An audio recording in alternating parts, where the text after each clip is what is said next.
Crazies, my name's Angela and I'm the Crazy Poppy Lady. So today I thought I would pop on and give you a little bit of information about me. So first item is, how did I get my name? Well, as some of you know, I've took on the challenge last year of making 1,000 poppy brooches for the Royal British Legion in the UK. Now, I hadn't been crocheting a great deal of time then, and I was sort of stitched up slightly by my husband. So here's how the story went. It was just after Christmas and I was using up some leftover red and green yarn that I'd had left over from the Christmas decorations. Now, I man the tables just before November the 11th. I'll be down there and I'll man them and I'll be helping to sell the poppies basically. Now, I've been doing that I'd been doing that for 4 years by this point, and we have a beautiful group of knitters locally who make poppy brooches, but the knitted version, and these things are gorgeous, but they're massive. And a gentleman came up to the table one day and was looking at the poppies, and he said they're a beautiful idea and he'd really like one of them, but they're a bit too feminine for him. And so he picked up his paper poppy and he picked up a pin and popped his money in and off he went. So of course that got my mind ticking over. I'd only been crocheting for a short amount of time, so I'd kept going with crocheting, but I kept coming back to this same idea. I wonder if I could crochet a poppy brooch that's about the same size as the paper ones, and then maybe some chaps would wear them too, and they wouldn't have to worry if it was raining during the service that their poppy was going to just wilt or shrivel up. So after Christmas I was sitting down and I'd flick through Pinterest trying to find patterns, and I was searching absolutely everywhere online that I knew of at that point, which wasn't many places at all really. So I'm searching and searching and searching, and I finally come across this poppy pattern by a beautiful lady over in Australia, and she'd put the pattern up and she'd said, if you make them, please don't make them for profit, please donate money to your local legion. So I was like, let's give this one a go.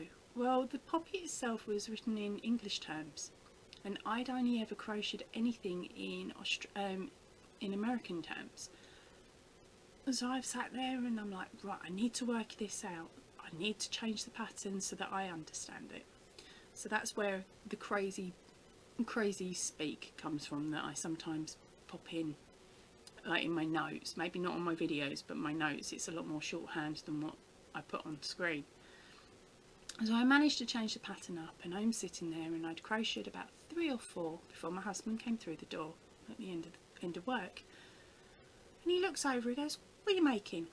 And I'm like, oh, I'm making some poppy pins, like poppy brooches, with this leftover yarn. There was only like 50 grams, I think, of the red left, because they're only little ones from Aldi. And he's like, oh, how many have you made? And I was like, well, I've made about 3 or 4. He's gone, how many do you think you get? Right, hopefully about 20. He's gone, all right, and he's toddled off and sort of shouted out, do you want a brew or whatever, and left me to crochet. And about 10 to 15 minutes later he came in and he had that twinkle in his eye. You know that twinkle, the one where someone's got an evil idea. He goes to me, babe, do you think that you'd be able to make 100 of those poppies if I bought all of the stuff you needed? So I was like, well, I've got until November and it's only January. Go on then. So I accepted his challenge of 100, and I've carried on crocheting. So then I've had to go and pick up my daughter from school. So when I'm coming in, I'm telling her about the poppies that I'd made throughout the day, and that her dad was going to cover the costs of all the stuff I needed for the 100. He shouts out from his office, don't listen kid, she's lying. She agreed to 500. So I'm there and I'm like, alright, okay, well, I've managed to get 6 done today. Can I do it? And a bit of maths in my head, and I thought, no, I can do that. So I've gone, go on then. but that means you're coughing up for a lot more yarn and a lot and the decent poppy brooches, none of them stupid safety pin things. I want proper brooches.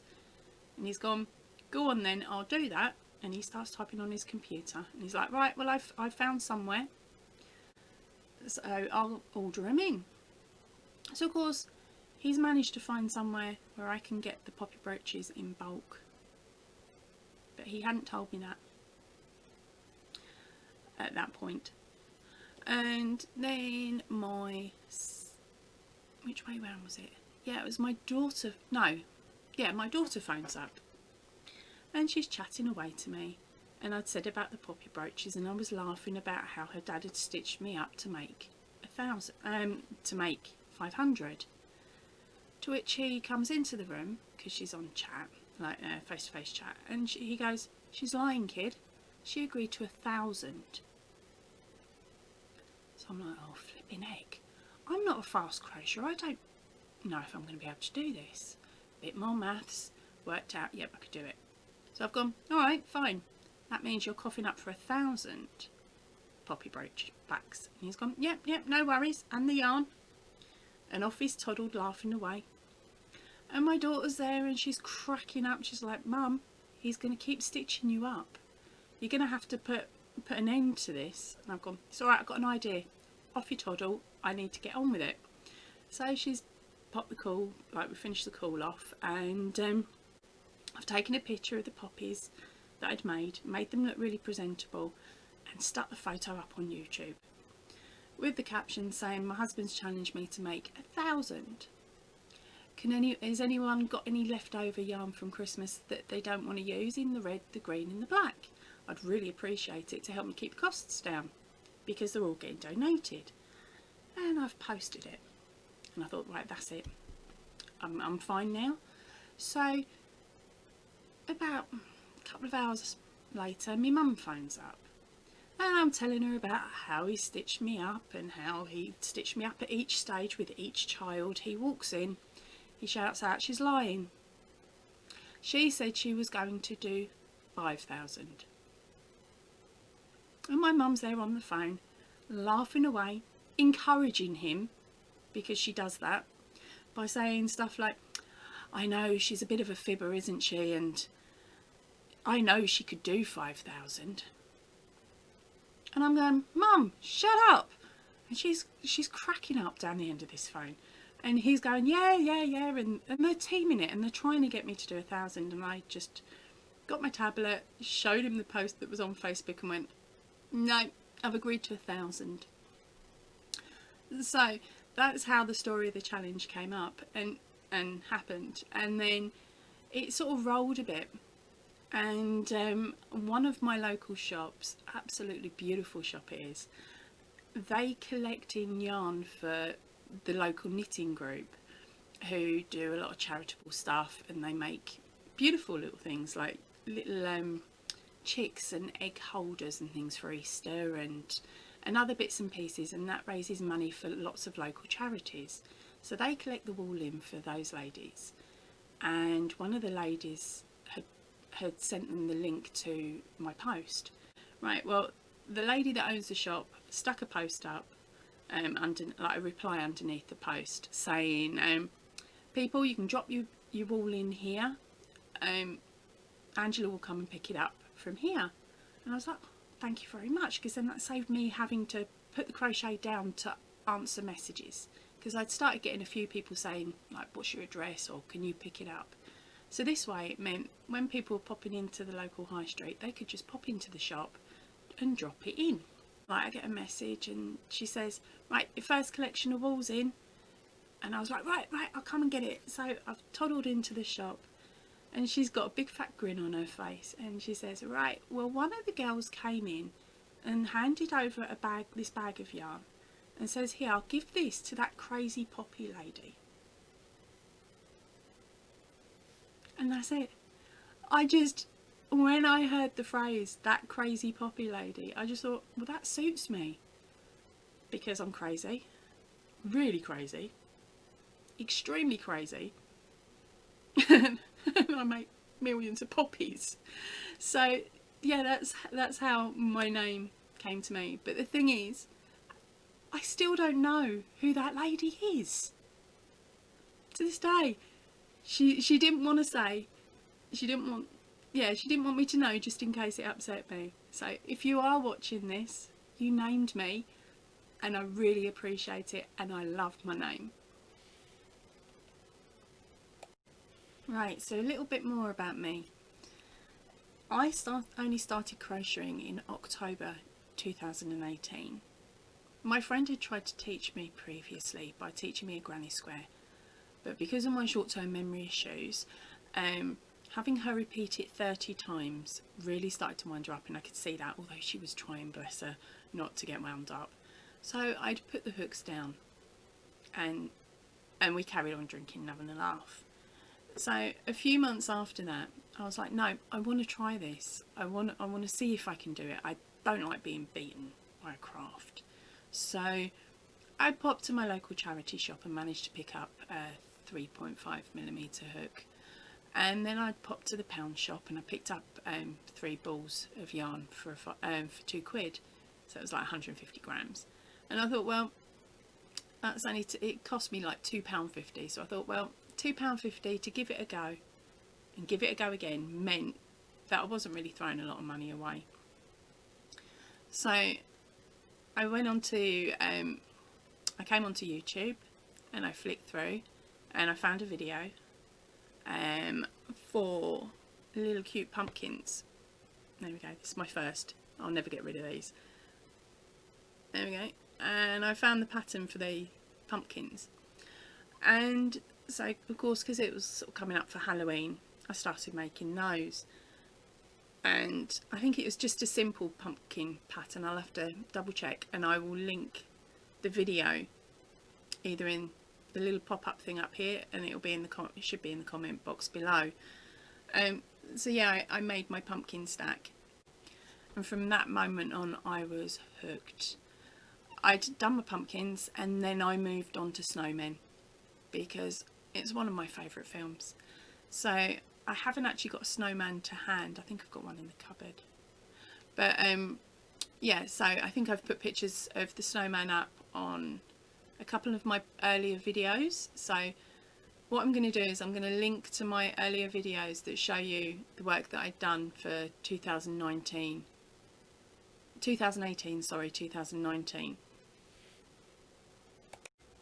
Now I did a little bit of a count up before I came on, so like to see how many items I'd actually made, because I didn't think there was as many as there was. It turns out in 2018, just in October, November and December, I'd made 82 items using 41 different patterns. Now those patterns were mainly on YouTube at that point. And then for January 2019 to January 2020, that's where it went crazy, because I had the 1,000 poppy challenge, which actually turned out to be 1,200 poppies.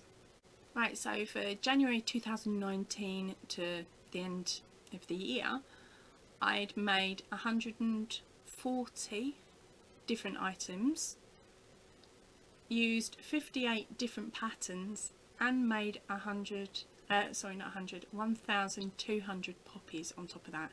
Now I'd moved from the smaller items by this point onto the larger items, so more blankets and even some wearables, but of course I was still following other people's patterns, apart from one. Right, so this bit of the video has a little bit of a warning. If you're under 16, skip through to the next bit. I'll give the thumbs up when it's safe.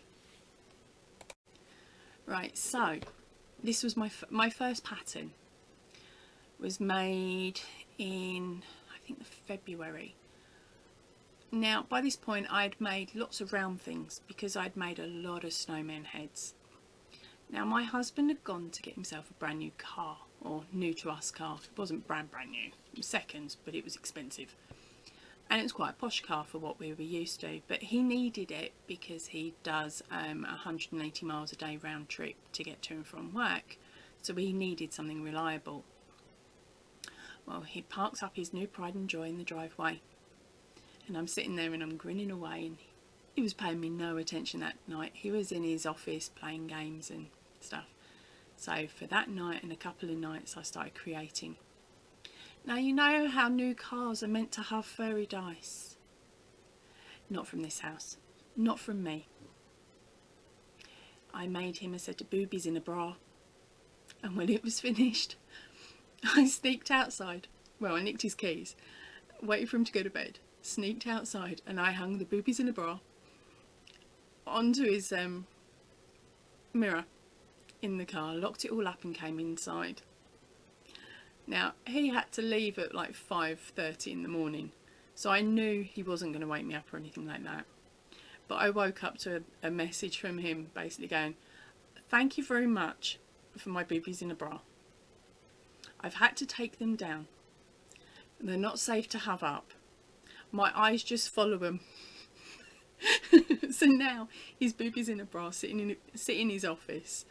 He has them hanging up behind his computer.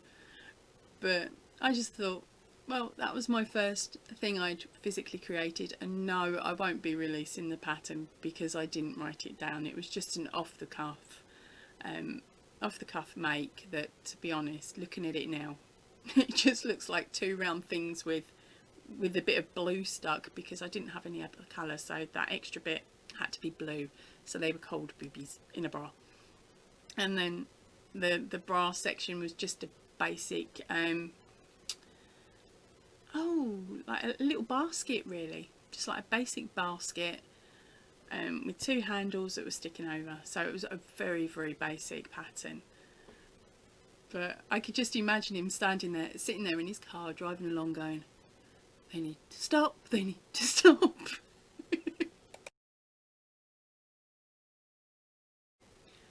Now, within that same year, I also had a bit of a muck up with one of the patterns that I was following. Here's a little lesson for you. Don't skip the intro when they tell you what size it's going to be. If you've seen the pugs that I made, they are the size, they're about that. So they're about the size of an adult pug. Now, the lady whose video tutorial I was following along with had actually said that at the beginning, and had said that you could go to the pet shop and buy clothes to fit your pug. They were that big. But of course, there's me, not knowing much, skipping through that part of the video because I just wanted to get on with the pattern. And I also stupidly showed the mum who was going to be giving these to the child, like who were going to be receiving these on behalf of my little mate. She'd shown my little mate the pictures of these puppies that I'd sent her. And so the little mate was really excited that she was getting two little pugs. Because, of course, I've said to the mum, "Oh, I think they're going to be between 7 and 10 inches. They weren't. They were adult size. Adult size. Of course, these things took forever to make. But I also learnt there that amigurumi didn't just have to be going round and round and round, because that pattern actually had panels for the head, so you sort of made squares and rectangles and tubular bits, and then you sewed them all together. And yes, that's why I hate sewing.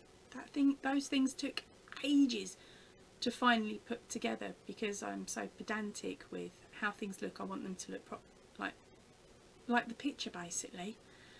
But yeah, they got sent. They actually went over to the family. Now, they live in Portugal, and so I've got a really cute video of her opening them, but of course I'm not going to be sharing that on here because she's only a tot, and she's not my girl, she's just my adopted girl.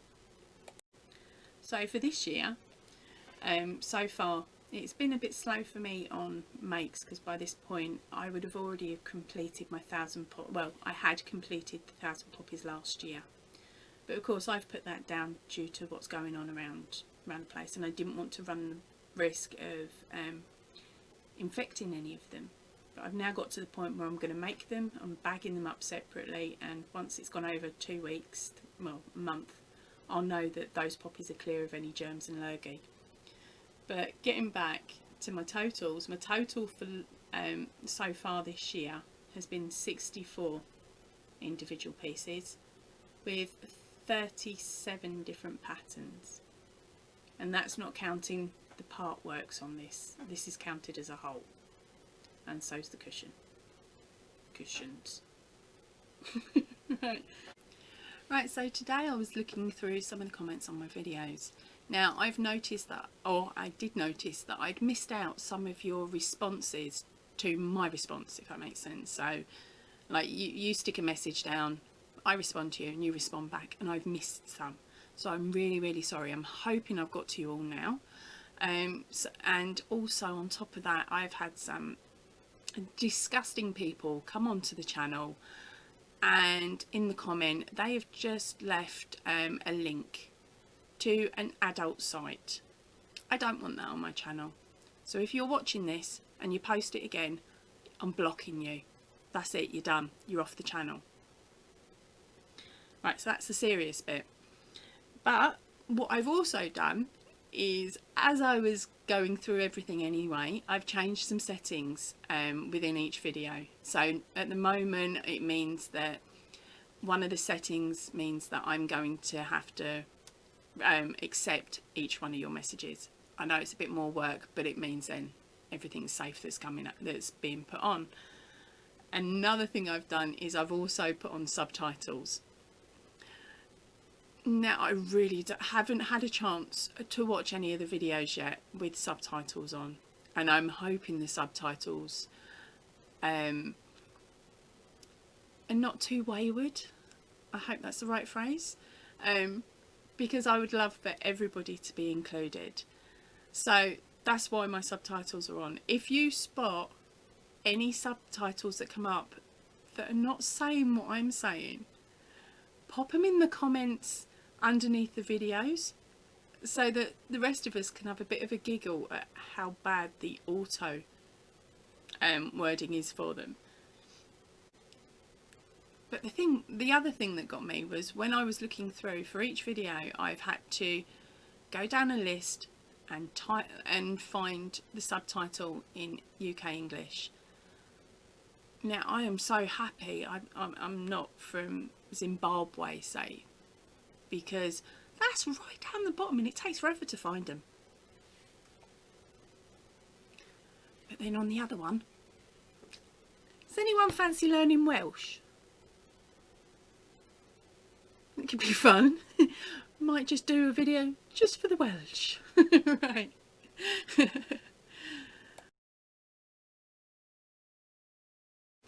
Right, now I know that most of us out there hate cold callers, but for me, my husband and my mum, we adore them.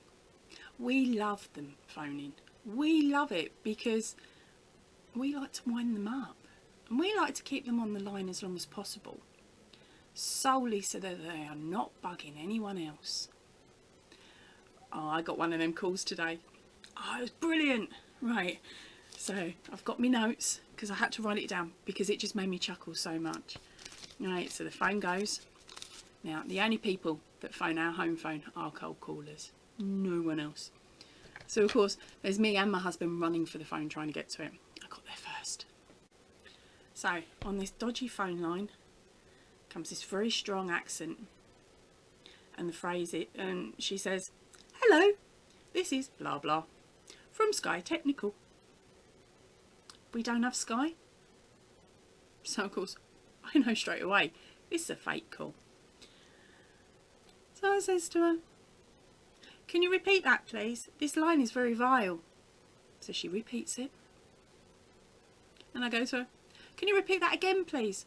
I didn't make out your name." So she repeats it again. "What company did you say you were for? This line is vile." To which she responds with, "No, it's your line that's vile," and hangs up. Okay, wasn't as good as the one that we had from the window people at my mum's. A window company phones up. my mum picks the phone up and they say the company name and that they're a window company and that she needs new windows. To which my mum's response was, no I don't. And they were like, yes, yes you do. Your windows are over however many years old and they're starting to look a bit shabby and you need new ones. She went, no I don't. And he's gone, you do darling, you do. And she's gone, no I don't. And he goes, and why do you think you don't need new windows? And she went very serious and she went, because I live in a tent. And put the phone down. Now that company had phoned my mum about 30 times over 2 weeks, and each time she'd asked them to remove her number from their call list and they didn't bother. So with each phone call they were getting worse and her responses were getting stranger, but that was the one that I heard and that was the one that I found funny. So I hope you like looking through all of the other items that I've made that with those videos that I'm linking to now. So that you can see sort of how my progression through crochet has gone. Now, all I suggest to anyone that's new out there to crochet is take your time. If you have to rewind a video, rewind it, but try a little bit of everything before you decide whether you do or you don't like any aspect of it. Now, I used to be scared of making wearables. I used to be scared of making blankets, especially C2C. That one was like, whoa, that's how. I just couldn't get my head around it. But then once I found the right tutorial, I knew that I could do it because I treated it exactly the same way as every other project I've previously done. But with each project I have chosen, I've chosen something that's going to take me up a little bit higher. So it takes me out of my comfort zone. And then when I finish it and I look at it, I'm like, I did that. What can I do next? And then I find my next challenge and my next challenge. So that's why with my channel and the tutorials, there'll be some things that are similar or some things that I can link to, like I've done with the unicorn pillow and then Spidey and Flash behind. And again, I've also similar things to this, which were the pillow case and the blanket. And yes, I know I've still got the pillowcase tutorial to go, but what I'm going to do with that is I'm actually going to make a different design. So at the moment I'm looking out for a more boyish design because this one's a bit girly, isn't it? So it's only fair. The boys get something, the girls get something. Oh, and don't worry, because with the round cushions we'll be getting them girl superheroes in soon. Right, I'm going to head off now because I think I've talked your ear off for long enough, and I will see you all soon. Ta-ra for now, and stay in and stay safe.